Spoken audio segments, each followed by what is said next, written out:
Hey guys, so today we're making some cube steak and gravy. Please make sure you like, share, and subscribe. Let's get started with the recipe. So I have these 4 cube steaks that I am going to cut. I've never seen them in this shape. I usually see the rounded ones, but I guess. So I'm just cutting these in half. So it's going to make 8 cube steaks. And so I'm just going to season them and then coat them in some flour so that we can fry them up a little bit. Season to your taste. Just make sure your food is not bland. We don't want no bland food, y'all. Okay?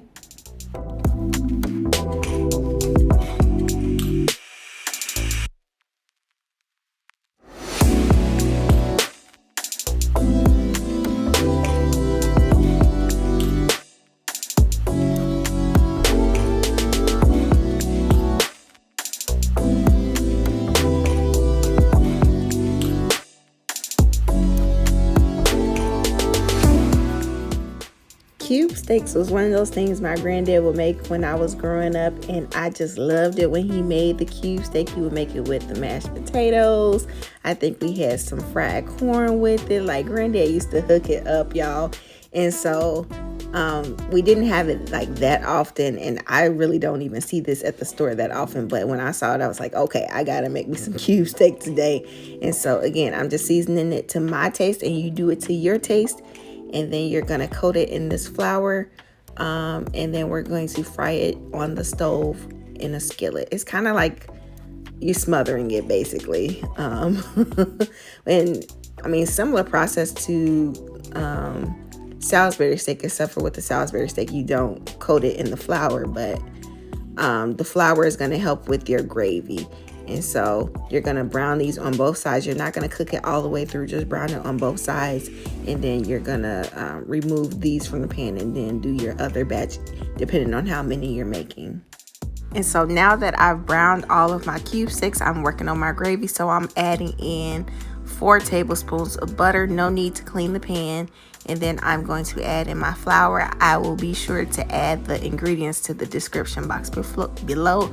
You're just gonna whisk that until it all combines. So you want to cook your flour for a little bit so that you can cook out that raw flour taste. And I also wanted to make sure that my flour was a little bit brown because it's going to be a brown gravy, and I didn't have any of my kitchen bouquet to speed up this process and make it brown.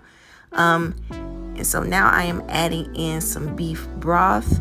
I like a lot of gravy, so I'm using a lot of broth. It's going to be about 8 cups of broth, y'all. But I had 8 cube steaks, and I want to make sure that I have enough gravy to put on my steaks and my mashed potatoes.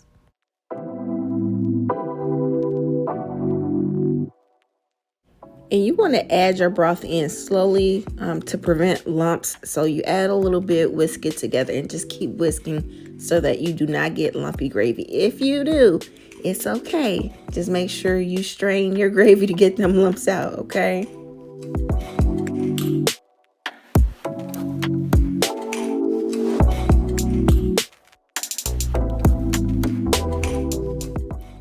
Now we need to season our gravy because we want to season every layer of our food, y'all.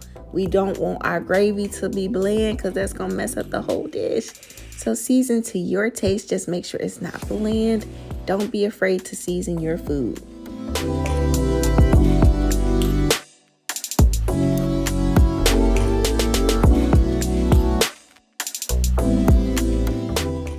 So now I'm just adding in those cube steaks back to the pan, and your gravy will thicken up. I did end up making a cornstarch slurry closer to the end, but I forgot to chop up my onions, so I added my onions after. But you can saute it like before you make the gravy.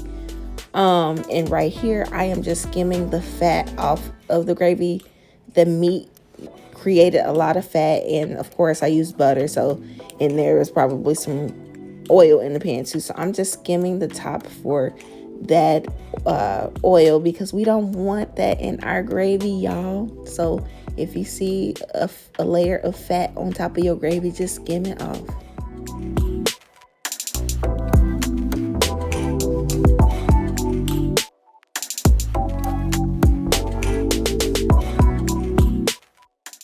So I'm going to let my cube steak cook for about an hour and a half to 2 hours. It took a while for it to get tender, but this is the finished product, you guys.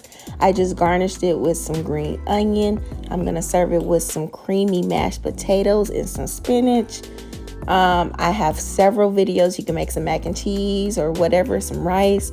But please make sure you like, share, comment, and subscribe. I truly appreciate the support. See you next time. Bye.